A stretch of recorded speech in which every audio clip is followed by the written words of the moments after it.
YouTube? Today's video I'm gonna go over Simulacrum's mods and why it is so hard for some builds and what you can actually do to try to overcome the mods that's listed on Simulacrum. And I did find them on POEDB, but before we do that, we're gonna go look at this character and what I actually did to upgrade it. As you can see, my inventory is an absolute mess today, and that's pretty much just what happens when you do Simulacrum. So you just end up with a billion incubators, a billion scarabs, a billion oils, and a billion uniques, a billion cluster jewels to sell. And it's actually kind of annoying to sift through. So that's actually the main problem. But with the TFT bulk selling tool, it is much easier. So right now, I just go look at my scarab tab, and I think TFT estimated it with the bulk selling tool at around, let's see, so this is a tool you are able to use. Let's see how much I've made from Simulacrum today, or the past 2 days that I've been doing this. So you select tabs, it's the scarab tab. Let's see, so we have 43 exalts worth of scarabs, and then you can also see what you have in the fragments, and all of this can be posted then to sell it all instantly. So it seems like a large portion of the profit does come from all of the scarabs that you get. And let's see, there's also a lot of Chayula splinters and random splinters, and this is 21 exalts worth of fragments. So I have like made 66 exalts roughly, or 60 exalts roughly, just from my fragment tab from doing Simulacrum, and that is where a lot of the profit comes from. So I'm gonna try to maybe do a challenge on Simulacrum, try to level up this character to 100 somehow. Currently still stuck at level 98. I usually don't like to buy 5-way carries because I like the possibility of being able to level, and it makes it more fun. Like once I feel like a character is level 100, then I feel like it's also over the journey. Although I am prolonging the journey unnaturally, I feel like, by doing content that's not meant to be done deathless on softcore. But I'm gonna try to make it deathless. I do think I know what the adjustments I need to make. So while I'm going over the mods, I can try to figure out a way to fix the character. But let's get straight into the gear and let's see what I've changed so far. So my gear has actually stayed the same for over like a week and a half or two, and I finally bought my first upgrade, and it's actually something I don't really want to even show you because it's actually not that good. So I pretty much bought this ring. I had an old Assassin's Mark ring. Now the main difference between this ring and the other one is that the intelligence is higher. So this allows me to drop an int node on a tree or be more flexible on my tree in regards to what I need for int. Now this is not really that great of a ring. It's a crafted life, which is something you never want to see. Attribute modifiers that I probably don't need at the moment. That's cold and lightning and fire res. And it also has the chosen mana node, 56 mana. Not really sure how useful that is, but it does help you out in your overall mana pool. And it also has some flat cold damage, which is better because my old ring was flat fizz damage. And it's still level 8 Assassin's Mark, which is not exactly the best thing in the world, but this ring is better than nothing, and it was definitely a little bit better than the old one in terms of allowing me to have more flexibility for intelligence on my gear. So this claw, some people have been mentioning to me, if you could try to not deal with hit rating and you could get, what's it called, hits can't be evaded as a prefix craft, perhaps that could be something, but I don't personally think that is worth it, because 16% elemental pen is a lot to make up for.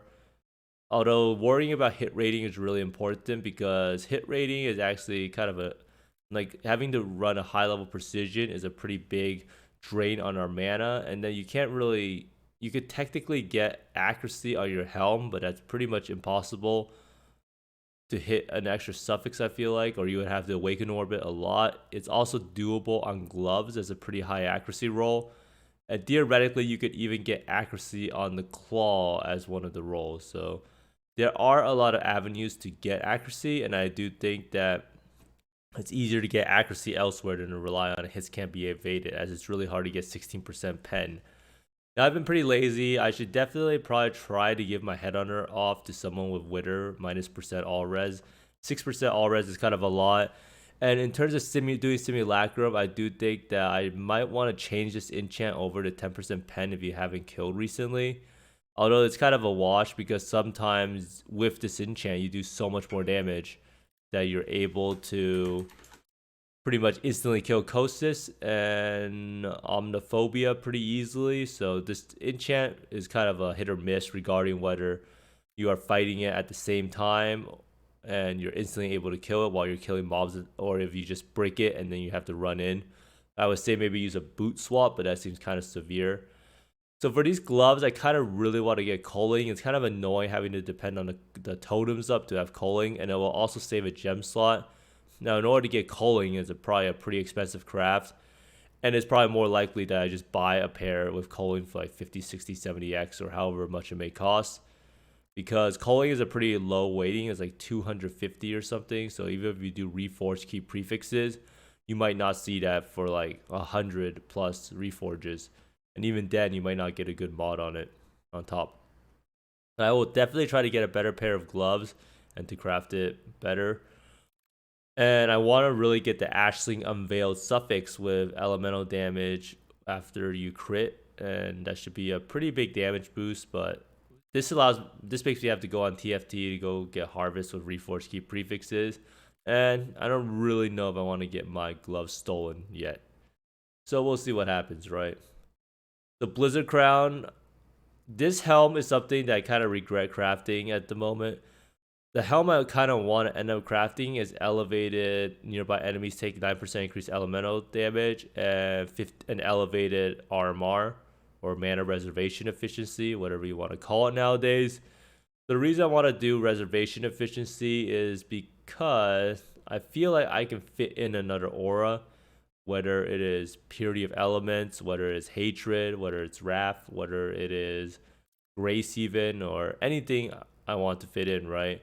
And that's actually a pretty big deal for me because having the extra aura, like Divergent Period of Elements, allows me to get the Watcher's Eye for Chaos Res, and it gives me real ailment immunity.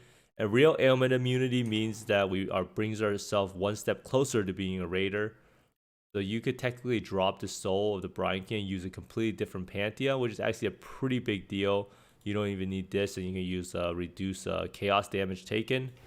So it's actually a pretty big deal to run the extra aura. Now you're wondering, how can we run the extra aura? We will need to use a small cluster for reservation efficiency with 35% effect, and that combined with elevated armor and a helm and maybe 1 or 2 jewels with reservation efficiency implicit corrupt should allow us to be able to run another aura. And it will also mean that we have to get some accuracy either on maybe our gloves or ring, and that will allow us to drop our precision level. And I did try this out in POB and it did end up working out, but it's more of a long-term goal at the moment. And some other upgrades I could possibly get is probably getting a Brass Dome +2 with % damage. It does end up being really high damage on the POB. And I think it's like a 50x upgrade, unfortunately, but it's 50% increased damage, which is not too shabby considering I also bought this Watcher's Eye yesterday for, how much is this Watcher's Eye? Like, doesn't even exist right now, but maybe it's because it's too well divined, right? But it's like 15, 30x. This guy hasn't been online forever, so it's like 30x this Watcher's Eye that I bought. So if you think about it, I got what, like 59% attack damage for 30x. So getting like 50% attack damage on a chest for 50x is not really that far of a stretch. And I do know a lot of people complain about upgrades they can make in the near future. And at this point with this character, every single upgrade is going to take a long time to a pretty hard route for upgrades, right? So I will probably recraft this helm. The reason being is that like Awakened Orbing 2 suffixes together is much, much easier. And you also get 1% pen back with Divergent Purity of Elements. So you don't fully lose the 3%, and you'll have a much higher life value. You probably won't have to resist, unfortunately, but with Purity of Elements, you probably shouldn't need to worry with resist anymore. I've also been looking at better Red Blade Banner. You can get a higher resist roll on this, and it's not really too expensive. But Chaos Resist is probably the big issue. So I'm probably going to end up swapping Starlight Chalice out for Aziri's Promise. Now, a lot of these changes you're hearing are pretty much made for the sake of trying to level up in Simulacrum, as I do believe it's possible while doing with Frostblades, and that's going to be my kind of a short-term goal for a league. Not really sure how long it will take because Simulacrum does take a while to level up. Not sure if it's because I'm dying everyone, but we'll see. But basically, I'll probably run a small cluster here, 3 points for reservation efficiency right there. So, and then that's pretty much it. So you just use a small cluster for reservation efficiency, new helm, and that should be enough. Get an accuracy piece, lower precision level, run purity of elements. It sounds like a lot of working parts, right? Just to get all ailment immunity, but I do think it's worth it. And it also gives us the flexibility of using another aura when we're not doing simulacrum, like hatred, maybe 2 heralds. So the sky's the limit, right? And the heralds will bring back the wonderful explosions that we've wanted to see. So theoretically, we could use 2 heralds too, right? And then we can drop Culling Strike here and then put the Culling Strike on our gloves. Or when we map, we don't even need Culling Strike. So that's something to look forward to. And now let's go over to Simulacrum Mods that could actually just completely break your run and how I'm going to deal with it. So a lot of people ask me like, oh, my character completed, oh, this build completed a Simulacrum Wave 30 or something. Like, how good is it? And can it actually reliably farm it? So there's like a couple methods of actually farming Simulacrum. One way is just like some people are just make a really tanky character. They have like 10 mil DPS, but they're pretty much unkillable. It's kind of like how Lighty or Darky killed it. But then the Simulacrum bosses at the end waves end up taking like 3 or 5 minutes. And then you end up spending a very, very long time doing the last wave. So then it becomes not as worth running.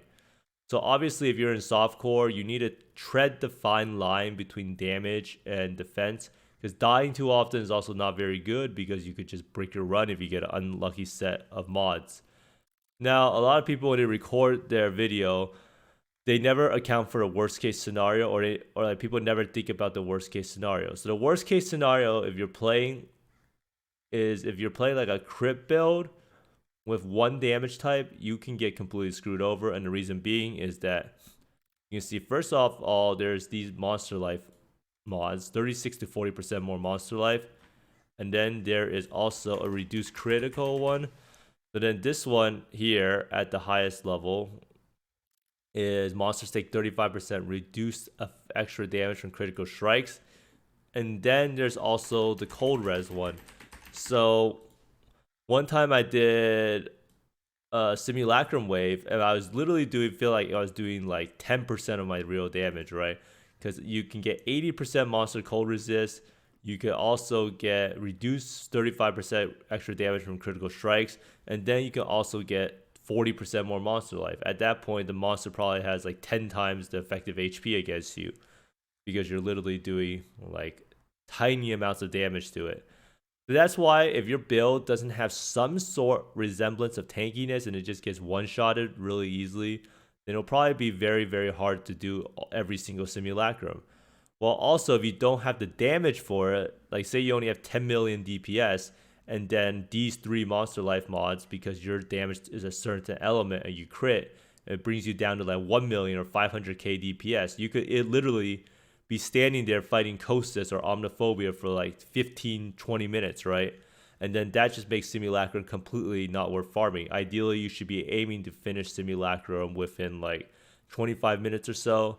Now, the reason why I talk so much about Simulacrum is I do believe it is one of the few new fun things they added into the game for aspirational content. I think the Uber 5 ways is okay, but it's not really that rewarding. It's kind of troll. But I do think that I don't really like the end game reward from it. But it's not like Simulacrum drops any uniques that's super valuable. But selling what's it called, Legion Jewels is a nightmare in my opinion compared to Scarabs with the bulk sell tool. So first of all, you need to make sure that your build actually has the damage requisite of doing all of the monster life mods. And that's pretty much one of the biggest things. If you're a single damaged element type, it makes it a lot harder. If you rely on crits to get your damage, it's also a really bad. And another thing that's kind of bad for Secrets of Suffering is this reduced effect of elemental ailments. So this one here, if you ever get this one, is also extremely bad. So there's 66% reduced effect of ailments that you produce, right? So that means for your brittle, your scorch, and other stuff like that, is very bad, because you end up doing less crit chance. So that's why when I do it. Oh, so here it is, 66% reduced effect of non-damaging ailments on monsters. So what this means is that when you look at the brittle, you want to try to adjust your brittle down to 8% or so, or 7% because of that mod that could exist. Now, I also like using inspiration to balance that out a little bit because of the fact that you get some crit chance. You get 100% increased crit chance, or you get a 40% increased crit chance, right? And you get the 20% from the quality of the gem. So it makes a little bit of a difference. Now, Simulacrum is definitely something that requires ailments, right? There's just ailments of every single type on Simulacrum. There's Ignite, Chill, Shock that you can roll that all monster damage can do. And there's also stuff like monsters have percent chance to inflict Sapped. Now, Sapped is the alternate ailment that makes it that you do less damage, up to 20%. And then there's also, you can see here, inflict brittle. And what brittle does is it pretty much makes the monsters have 100% crit on you. And a scorch pretty much lowers your resistances by 30%. So you pretty much have to be overcapped. So theoretically, you can get shocked, you can get chilled, you can get frozen, you can get ignited. You can also get sapped, you can get scorched. So there's a lot of things that can happen to you. Now, theoretically, Simulacrum is definitely something you want to get crit immunity, because you can see these mods here has increased critical strike chance, 50% multi. This is actually very bad. So that's why I value the Brass Dome so much. The Brass Dome helps with both the takes no damage, extra damage from critical strikes, and it also gives you the extra max res, which is pretty useful because of mods like this. Monster damage penetrates, lightning resistance. So if you have a higher base, then you don't take as much damage. So you see monster damage penetrates 10%. So it pretty much just makes like the Brass Dome a really good chest overall, because you get the the max res to protect against that, and the extra elemental damage the monsters do. And you also get the crit chance immunity. So that's actually another huge thing. Now, lastly, there's like some other mods that make a pretty big difference from what I've experienced.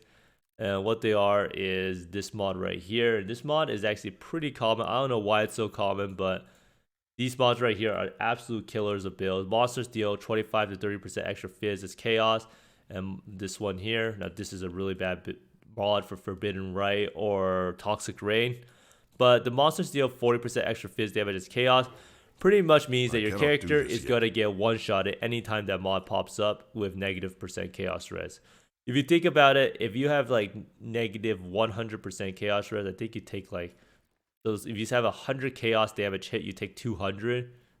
But then you have like 0%, you take 100 or something. And then if you have like 50% chaos res, you take 50. So you could end up taking 4 times more damage from that mod if you have negative chaos res. So getting chaos res is a huge deal, and it will probably, and I'm pretty sure getting like chaos capped or something makes Simulacrum a complete joke. So that's pretty much one of the reasons why I'm trying to prioritize chaos resist, and what I'm going to be using as Zeri's Promise, because I do think that chaos damage is a huge source of why I'm getting one-shotted all the time. And then poison on hit is also annoying. So you can see there's a lot of these mods that's bundled together with monsters deal extra fizz as chaos. Another really dangerous mod to look out for is Impale.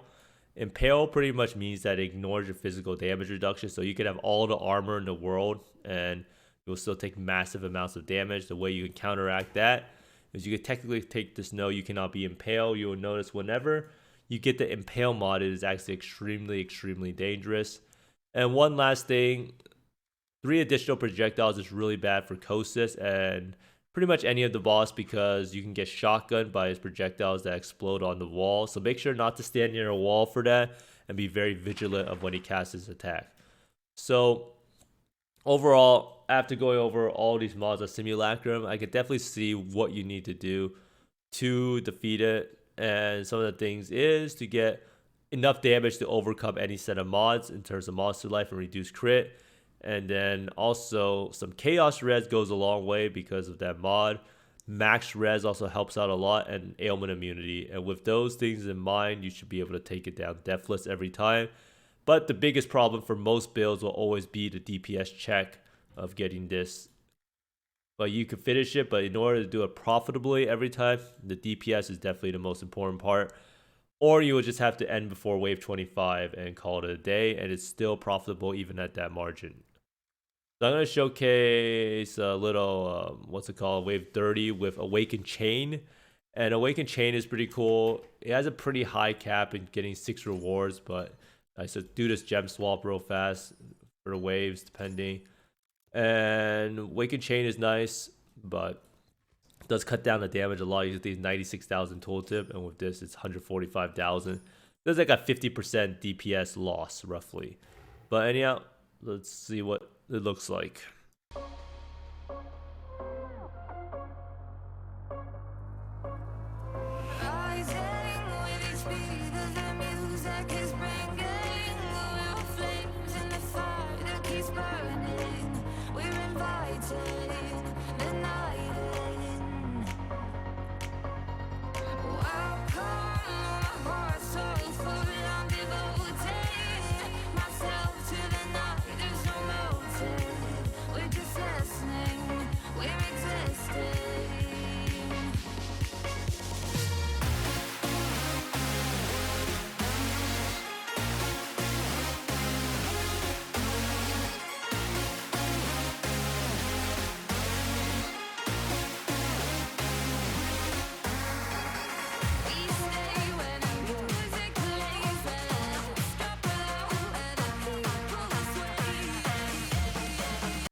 Anyhow, I hope this video helped everyone out in tackling the Simulacrum or just understanding what mods exist on it. And after you look at it, you can really see why wave 25 to 30 is so hard. Once you start once you start stacking these mods on top of one another, the monsters can be complete beasts.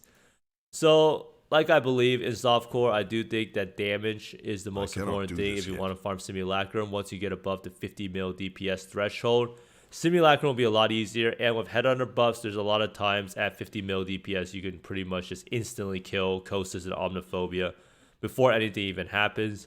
And also dying is a pretty big thing, especially for this build, because you lose your power charges, you lose momentum, you lose Headhunter buffs, you lose your flash that is up at the time, and you lose Berserk. So dying is also a huge thing.